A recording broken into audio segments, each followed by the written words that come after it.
We're going to start this morning with tab 2 because we know that we have some commission members and ex officio who have to leave rather early this morning. So tab 2 is the proposed tribal gaming compact amendment hearing with Puyallup Tribe of India. Executive Director Griffin. Thank you. Morning, commissioners, ex-officios, staff.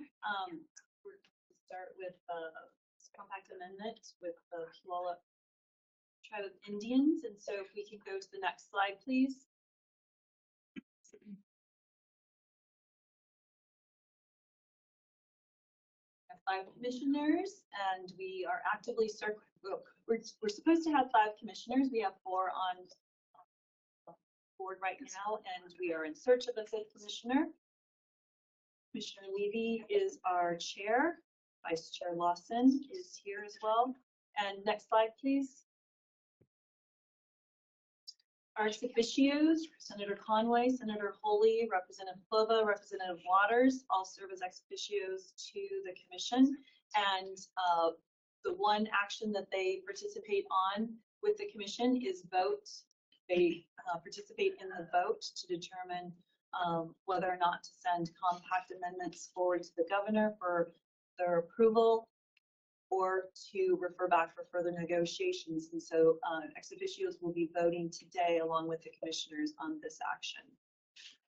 Please. Next slide, please. In 1988, the Indian Gaming Regulatory Act went into place, and the Indian Gaming Regulatory Act sets out the framework in which tribes in the state can negotiate Class 3 gaming activities on tribal lands as permitted by the state when conducted in conformance with tribal state compact. Slide, please. These are the topics that are outlined in IGRA in terms of what the tribes in the states can negotiate into tribal state compacts, such as gaming activities, the jurisdiction for both civil and criminal actions, fees for state regulation, as well as standards of operation for the activities. Next slide, please. Gaming provides tribal governments the funds necessary to build and sustain their governmental infrastructure. IGRA requires states to negotiate in good faith when negotiations are requested by the tribes. Next slide, please.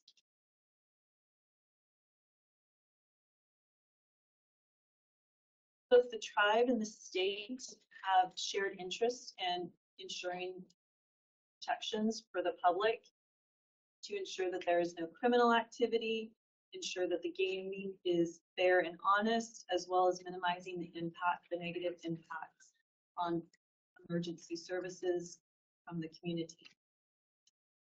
Slide, please. This is the compact amendment process.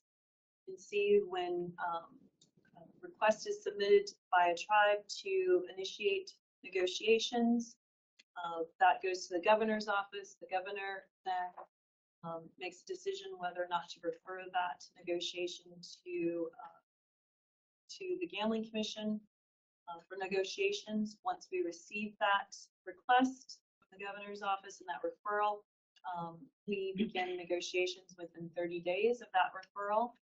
During the negotiation process, direction is received from state policymakers. That includes policymakers from the governor's office, as well as commissioners and ex-officios.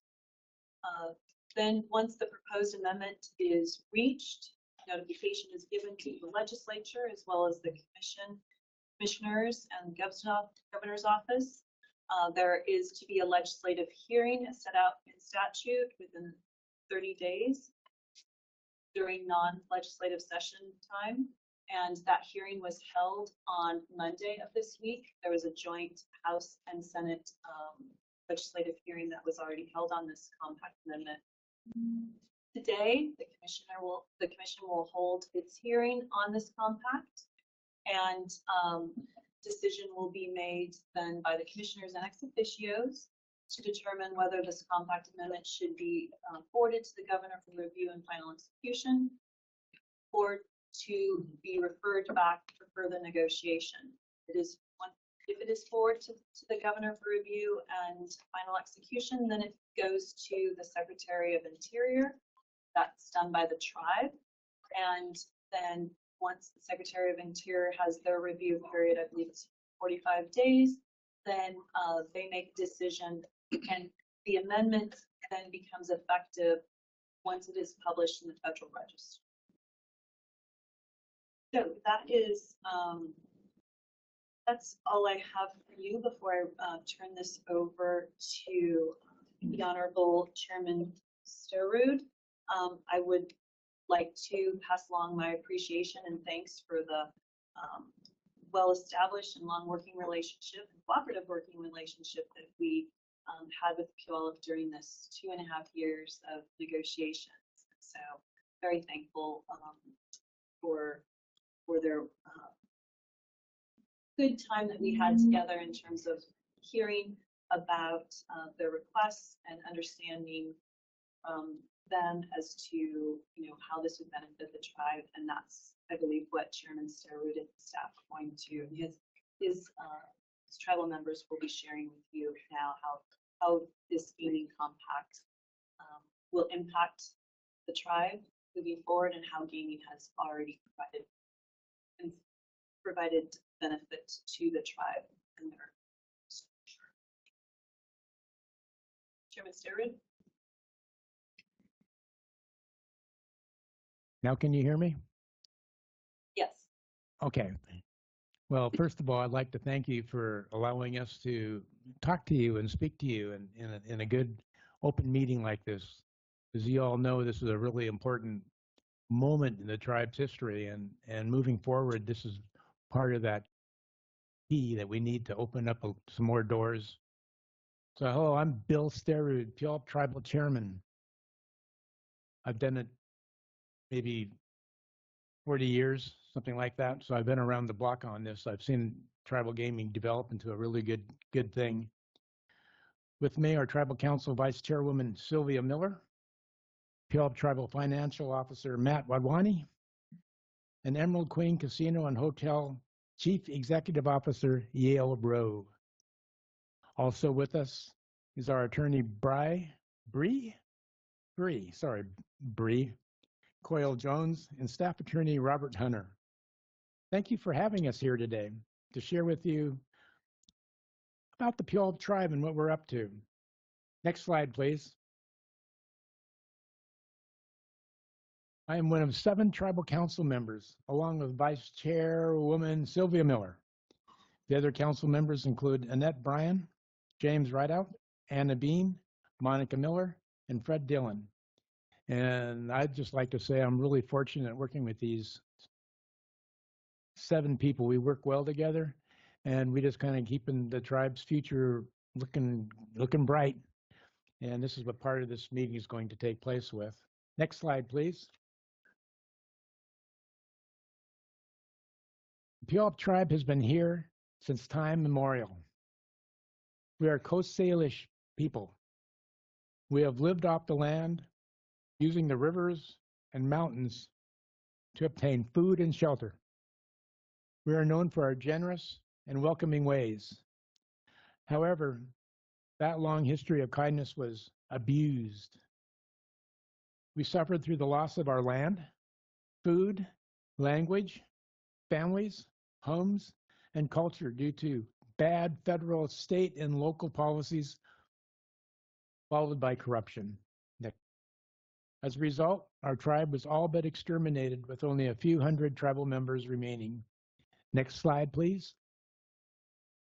But we fought back by reclaiming our government seat with the Cushman Hospital takeover, protecting our resources in the fishing wars, and using our governmental power with the Land Claims Settlement Act, where we built government-to-government relations with surrounding jurisdictions. We have found a foothold to recovery. Today, thanks to the Indian Gaming Regulatory Act, the Puyallup Tribe is over 6,000 members strong. Most of us remain here on our ancestral homelands, as I do in Fife. Others live throughout the state. Indeed, we have tribal members all over the world. We have survived and are doing some great things. Next slide, please. Our reservation is in Tacoma, Puyallup, Fife, and Federal Way. We're on the I-5 corridor with the freeway cutting the reservation in half. I can look out my office window and see thousands of cars driving by. We are one of the most urban tribes in the United States. When you look at a map of our reservation outline, it's misleading. Most of this land is not owned by the tribe. We only own 8% of our territory. Gaming, however, is allowing us to regain our land base, which is critical to our culture. Next slide, please. Without our culture, we would not be the Puyallup Tribe. Our Heritage Division is dedicated to preserving our culture, our history, and our language to restore and continue our traditions. The canoe journey, for example, is an exciting time for us and a way for us to teach our young people our traditions. Next slide, please. Another way we keep our culture alive is through outreach. In our outreach, we have found good partnerships from local schools to world events. This year, the tribe signed an MOU with 13 local school districts to provide an historically accurate tribal curriculum about the tribe. The tribe is the first cultural sponsor of a World Cup. We'll be telling our story more next year during the 23rd edition of the tournament.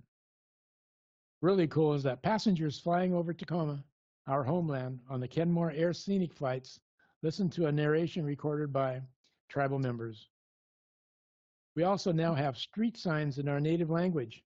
The signs reflect our creation stories. We have some video from the unveiling in July to share with you today. Please play the video.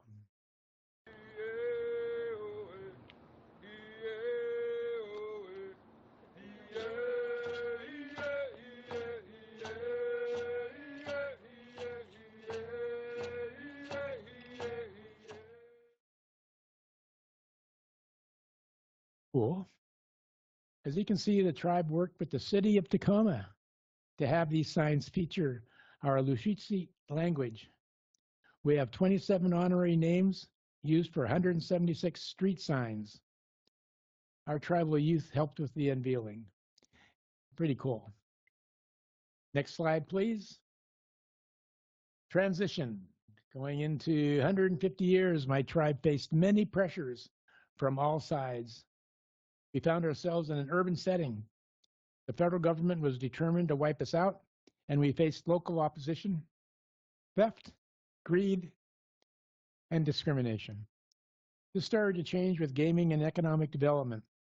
Economic development has allowed us to build infrastructure, provide services, and start to secure our future. Simply put, tribal gaming has been a true blessing.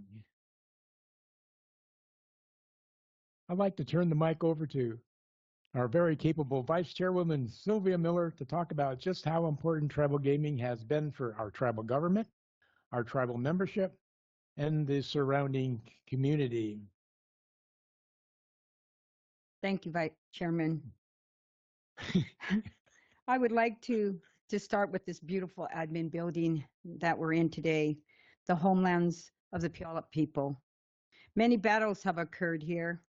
This building provides a place of stability not only for our government, but for our membership and for the community as well. Thank you from our gaming, thanks from our gaming revenue. Next slide, please. We have over 60 programs that provide services not only to our membership, but to our community as well. Let me highlight a few. Next slide, please. Thanks to our gaming revenue, we have been given the opportunity to purchase a beautiful funeral home that holds over 500 people to attend our families and community on their final journey. For years, we have had to gather in our youth centers and our schools where our children's education and culture activities and sports were all interrupted. Next slide, please. Our youth are our future. Without our youth, we have no future. We have programs that meet the needs of our children, such as reading, tutoring, sports gathering, and culture activities, back to school clothing, and many more. Because of gaming revenue. Next slide, please. Our people have not had always been given the opportunity to get an education. Many of them dropped out at a very young age. Many of them were put in boarding schools where they were punished for speaking their language, singing their songs, or even practicing their culture, their tradition. We now have our own school where our children can learn their language, culture, and tradition. With over 650 students, K through 12, and three-fourths of those students are non-Puyallup members, thanks to gaming revenue. Next slide, please. Education has always been a top priority. We offer tribal members, no matter what age, the opportunity to pursue a higher education.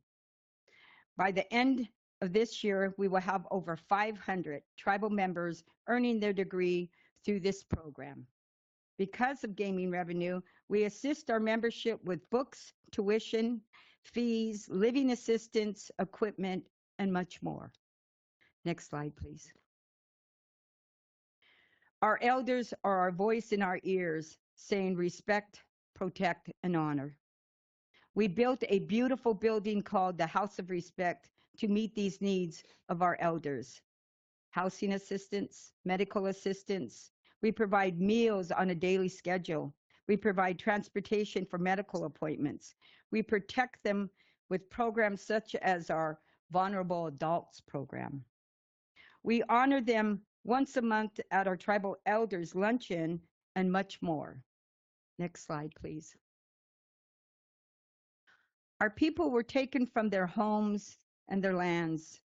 Because of gaming revenue, we have safe, stable, sustainable, healthy, and affordable housing for our membership. We offer rental and mortgage assistance, emergency housing repair for our members in need. We broke ground in September 2024 to build 45 townhomes and 10 single potential housing, hundreds of tribal members and their families. We built these homes without HUD funding. Next slide, please. Along with housing, we are building a longhouse. This is a healing place for us to gather and honor our traditions and our cultures. We will be it will be a 24,000 square foot house when it is finished. This longhouse is medicine for our people and our community. Next slide, please. Without membership services, some tribal members would have to rely on state services such as welfare, medical, housing, education, and much more. We are so grateful for our gaming revenue to provide not only to our membership, but to the community as well. Next slide, please. Tribal gaming revenue made so many good changes, not just for our membership, but for our community near and far. It has built relationships with local governments, relationships with local organizations, local schools, and public in general. Next slide, please. The tribe has donated over $9 million to nonprofit since 2020. From October 2010, we have given to 882 individual nonprofit organizations, everything from food banks to youth services to community and health organizations. We also donate over $1.9 million to Tacoma Pierce County Health Department to reduce tobacco use among residents. We have a strong partnership with the Evergreen Council on Problem Gambling The tribe has sent hundreds of thousands of dollars to support their work. Next slide, please. We have always gone above and beyond of what is required in gaming compact as far as donations go. Everything we are building, rebuilding, and regaining what was taken from us, it's a good feeling to know that we are able to help people in need. An event that is close to my heart is the homeless event. Every year we provide clothing, shoes, hygiene products, sleeping bags, and so much more for those in need. Next slide, please. This opening of the Puyallup Tribal Health, the opening of the Puyallup Tribal Health Authority has given our people access to good health care, good dental, good behavioral services, pharmacy, and much more. Although the clinic provides services to over 6,000 tribal members, we have over 12,000 patients that use Puyallup Tribal Health Authority. Because of tribal revenue, we have been able to provide more doctors, better equipment, better health care for our membership and for our greater community. Next slide, please. The Cedar Wellness Center offers treatment for all types of substance abuse, no matter who you are. We open, the opening of our Cedar Wellness Center has brought eye-opening results to individuals in our community. 10 years ago, next slide, please. 10 years ago, we opened the Salish Cancer Center, a center open to all in need of treatment. Every year, we have a fundraiser, the Giving Hope Gala. The gala brings money to help families dealing with cancer that can't afford the treatment. We will celebrate our third annual gala on December 13th, and we will invite all of you to join us. Next slide, please. Protecting and preserving our environment is also core to who we are. It is the responsibility of all of us to protect and preserve these lands and waters that have been gifted to each of us from the Creator. Our fisheries department preserves and protects our sacred salmon population and our shellfish habitat that are so sacred to each and every one of us. Next slide, please. In 2019, the tribe became one of the first in the world to declare a climate emergency. Our casino revenue has funded almost all of these programs I've talked about. Before I turn it over to Matt Watwami to talk, I want to say how important gaming revenue has been for our tribe and our community. And we look forward to continuing to support our membership and our community through these programs and donations. It has changed our way of living. It has changed our way of helping others surrounding. It has made a remarkable impact on our tribe and our community as all. Thank you guys for giving us this time, and I will turn it over to Matt now. Thank you, Vice Chairman. Next slide, please. Vice Chairwoman, I'm sorry. Again, my name is Matt Wadwani. I'm the Finance and Economic Development Officer for the tribe. And what I want to start with, a really important fact to us, is that we're one of the top 10 employers in Pierce County with over 5,000 employees between our casino and businesses, which generates over $1 billion in economic impact to the surrounding communities. For a long time, gaming accounted for over 90% of the tribe's revenue. But since 2020, diversification made possible by gaming, as it was the seed capital to fund all of our economic development, has been a priority. That doesn't mean the casino isn't still vital. It still accounts for over 70% of our revenues. And while we have made many great strides, it'll take many decades of tribal gaming for the tribe to gain parity with the non-Indian community. With that said, I'd like to briefly touch on some of those strides we've made. Next slide, please. So this is Puyallup Tribal Enterprises. It is the economic development arm of the Puyallup Tribe. And I want to point out that any business or partner that we start or work with, we want to make sure that they respect and are aligned with the tribe's values, want to be good stewards of the environment, and of course, we want to generate a return and create jobs. Next slide, please. And just to touch on a few of the businesses that we've opened in the last 5 years, everything from, we have a golf course, commencement bay, marina, logistics company, graphics company, construction company, chocolate company, and a marina. So those are just a few of the businesses that we run outside of gaming. Next slide, please.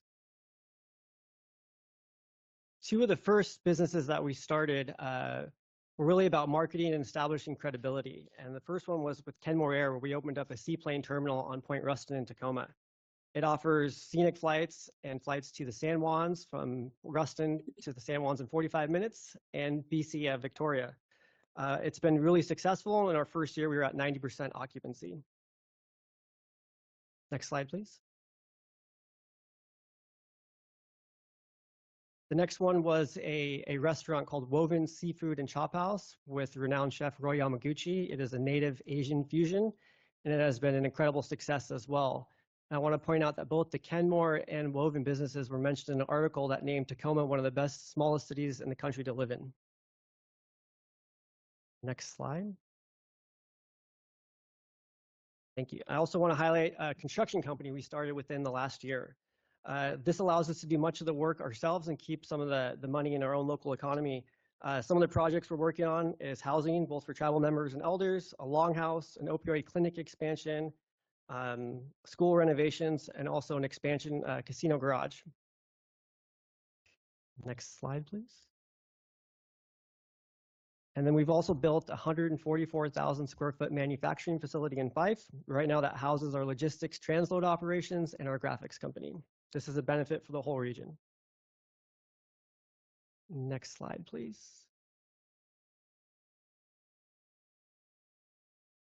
And lastly, I want to touch on our partnership with the Northwest Seaport Alliance.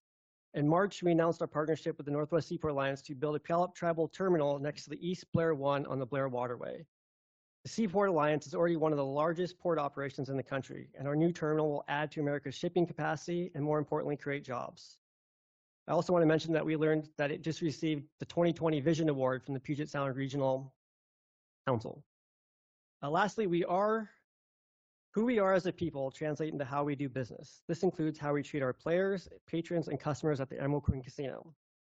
With that said, I'd like to introduce Yale Rowe, the CEO of the Emerald Queen Casino.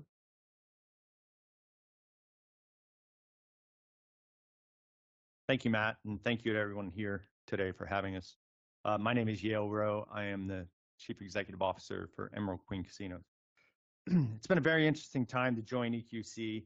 I've been able to see the culmination of a multi-year process of getting this compact across the finish line. But today I want to address our commitment to responsible gaming.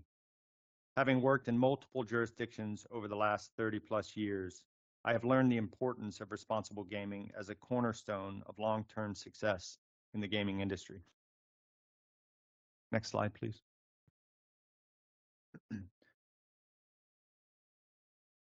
From the tribe's commitment to responsible gaming to our focus on compliance with our compact with the state, EQC properties are committed to going above and beyond the minimum standards. Next slide. I'd like to read this quote.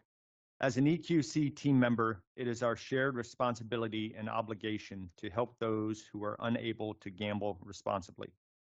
This quote is being incorporated into our training and team member messaging. Teaching our team what it means to help is a primary focus. Next slide. We'll have multiple areas where responsible gaming messaging is broadcast or shared, including an overarching clear policy. We will have signage at entrances, exits, and where patrons access funds. Responsible gaming messaging will be included in marketing materials and on waging platforms where patrons can self-impose limits, just to name a few. Next slide. The Evergreen Council on Problem Gambling will continue to play a key role in our responsible gaming awareness effort. Resources for Evergreen are one click away from the EQC homepage. Next slide. Self-exclusion is another key element of our responsible gaming strategy. Making this process known and accessible is a priority. The team is working on adding detail, including how to make an appointment to self-exclude, all on our website. Next slide. And to help us build the best compliance and responsible gaming program we can, we have engaged one of the best in the industry, Mr. Dennis Amorine. Dennis is a former member of the Nevada Gaming Control Board and served as head of the audit division. I've known Dennis for 20 plus years, and we're very lucky to have him. Next slide. Finally, you may have seen the chairman on TV during the past several football seasons. This was our problem gambling campaign, started in 2023 in partnership with the Evergreen Council on Problem Gambling. Their helpline calls almost doubled when the commercials aired. Subsequently, the tribe was a finalist for the Corporate Public Awareness Award as part of the 2025 National Council on Problem Gambling National Awards. Thank you for your time today. And with that, I'd like to turn it back over to the chairman. Neil's doing a great job with our casinos. Before we are done here today, I would like to say thank you for listening to this presentation about the importance of tribal gaming to the Puyallup Tribe. The Puyallup Tribe and Washington State have worked together since 1996 to keep tribal gaming safe and responsible. It's been a blessing to our people and a benefit to our neighbors. It's been a great partnership for almost 30 years, and we raise our hands to you. And thank you for sitting here and listening to this. Thank you. All right. Thank you very much, Puyallup Tribe of Indians. It's a very interesting presentation. Julie Lees. Julie Lees. I'm here. Before we move on, are there any questions for the tribe before we move on to the next steps?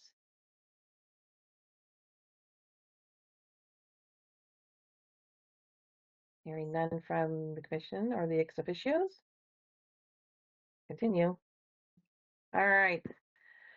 So I have 3 slides that is a brief summary of the compact changes with the Puyallup Tribe. The slides are divided into sections. The first one here is language that's consistent with other compacts. The second slide will be what I call a variation on the theme. So similar provisions, but slightly different for Puyallup, tailored to Puyallup. And the last one is to talk about contributions and the alternative language that we put in place.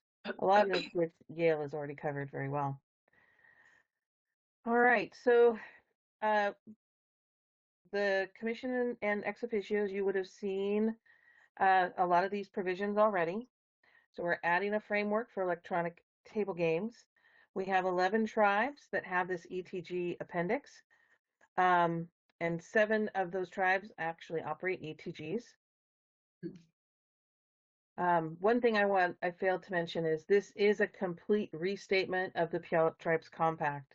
The original compact was signed in 1996. There's been 6 amendments, and this restatement merges those amendments in with the compact and adds provisions that are unique to Puyallup and fit better with their own regulations.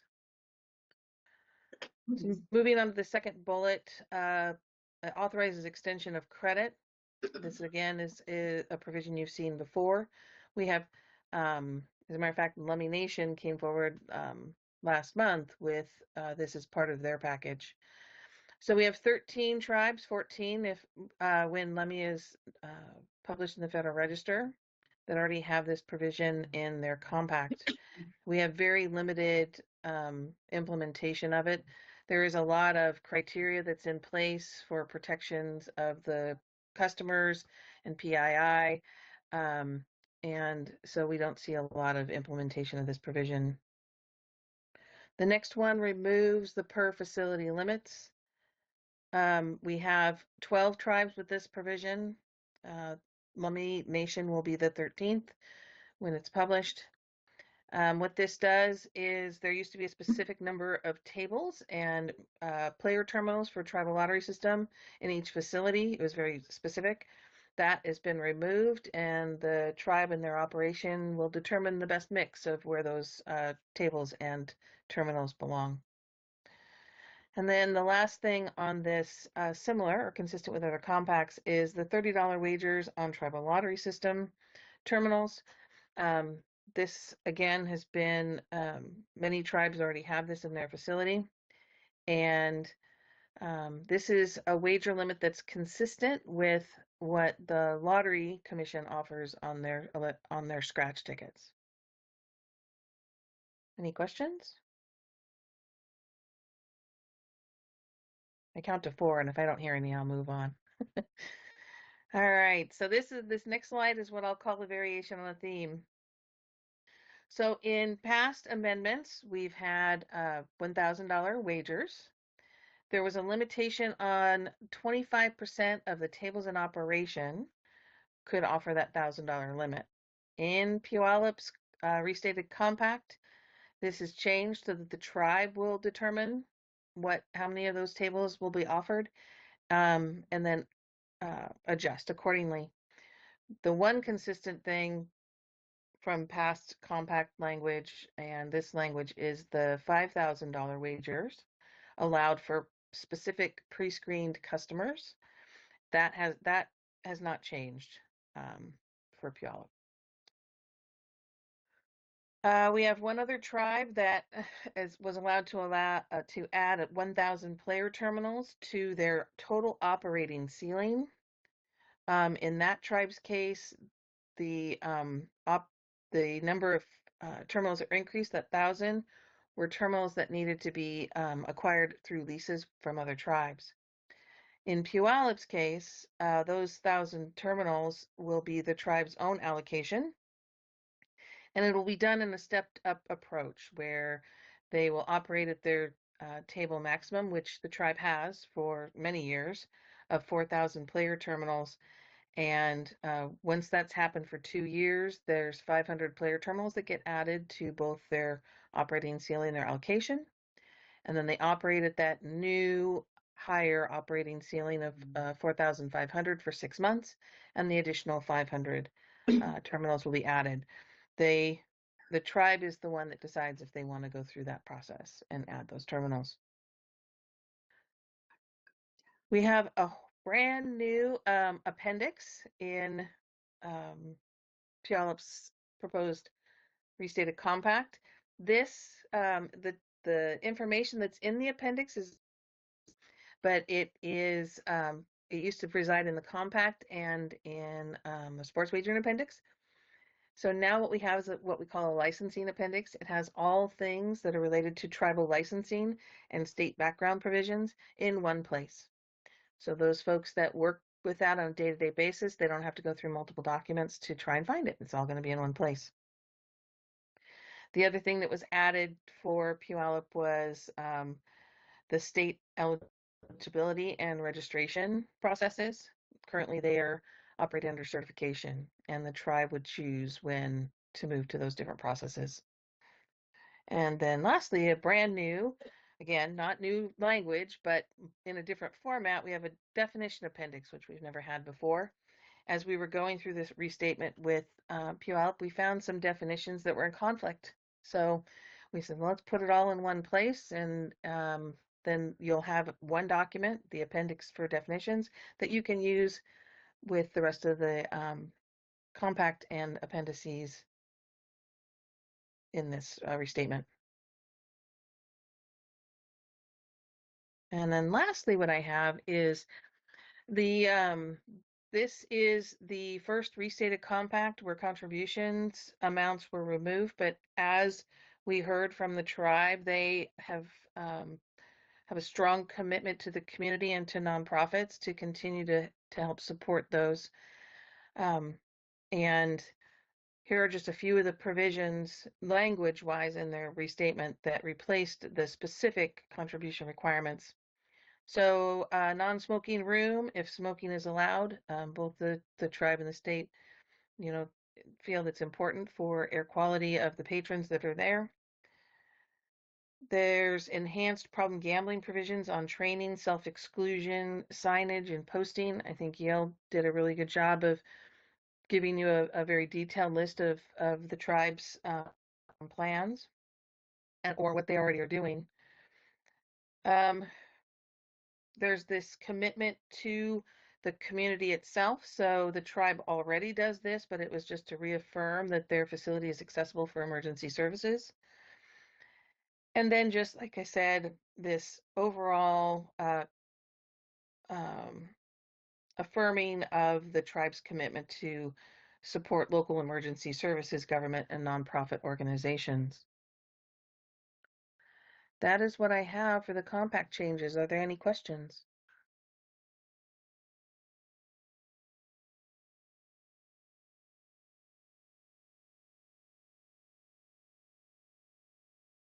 All right.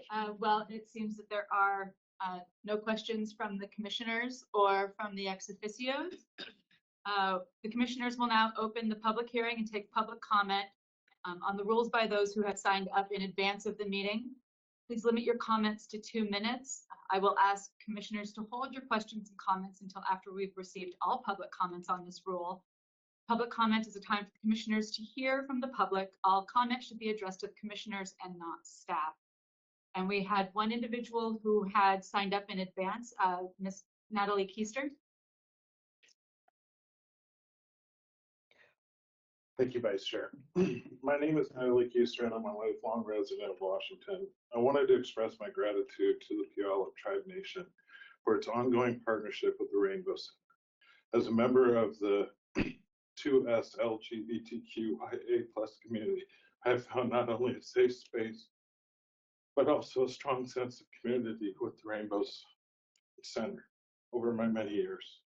The Puyallup Tribe, through its resources, has supported the Rainbow Center in creating a secure environment for many marginalized individuals in the Pierce County region.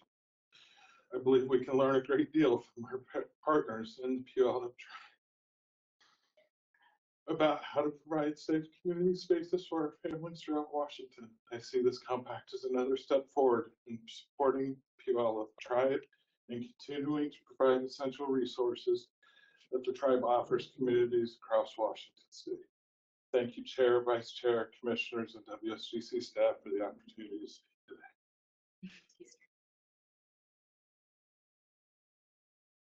All right, any questions or further discussion from the commissioners? I have a question. I have a comment. Senator Conway here. Senator Conway. Thank you. You know, I want to point this out. I can't raise my hand here for some reason. I don't know what it is, but somehow I'm not able. I wanted to comment on the earlier presentation by the Puyallups. You know, it's been my honor to be a representative for my district for this period of great growth for the Puyallup Tribe. And it's been my honor to be on the Gambling Commission for a long time, working with the Puyallup Tribe and witnessing this growth. I want to make a very strong comment. I have known no tribe that has worked as closely with their community as the Puyallup Tribe has. The Puyallup Tribe has huge relationships with all of our elected officials. They have always been open to comment, to communication, and to work to solve our issues in Pierce County and Tacoma.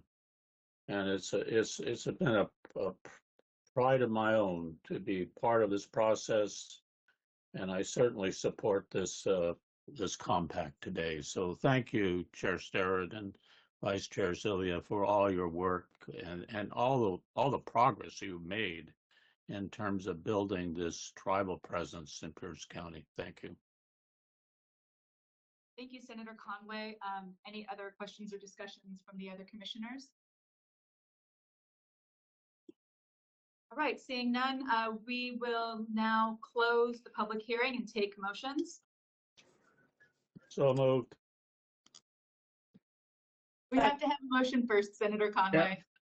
Commissioner Lawson, I'll make a motion. This is Chair Oh. Levy. I move we forward the proposed compact amendment for the Puyallup Tribe of Indians to the governor for review and final execution. Seconded.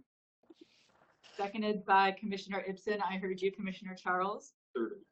Um, all in favor, say aye, or do we need to do a roll call vote? Okay, we will start with a roll call vote. Commissioner Levy, Aye. Commissioner Ibsen. Aye. Commissioner Charles, Approved. Ex officio Holy, Aye. ex officio Conway, Aye. and Vice Chair Lawson votes aye. So the motion is approved. Vice Chair, we do actually have Representative Kloba and Representative Waters. They joined in the middle of the presentation. Oh, okay. I apologize. Representative Kloba, how do you vote on the motion on the floor to forward the proposed compact amendment for the Puyallup Nation to the governor for review and final execution? Aye. And Representative Waters? Aye. The motion is approved. And we will move, that is 9 ayes, 8 ayes, and 0 nays. And the compact amendment will be forwarded to the governor. Thank you all, and thank you to the representatives from the Puyallup Tribe who gave our presentation.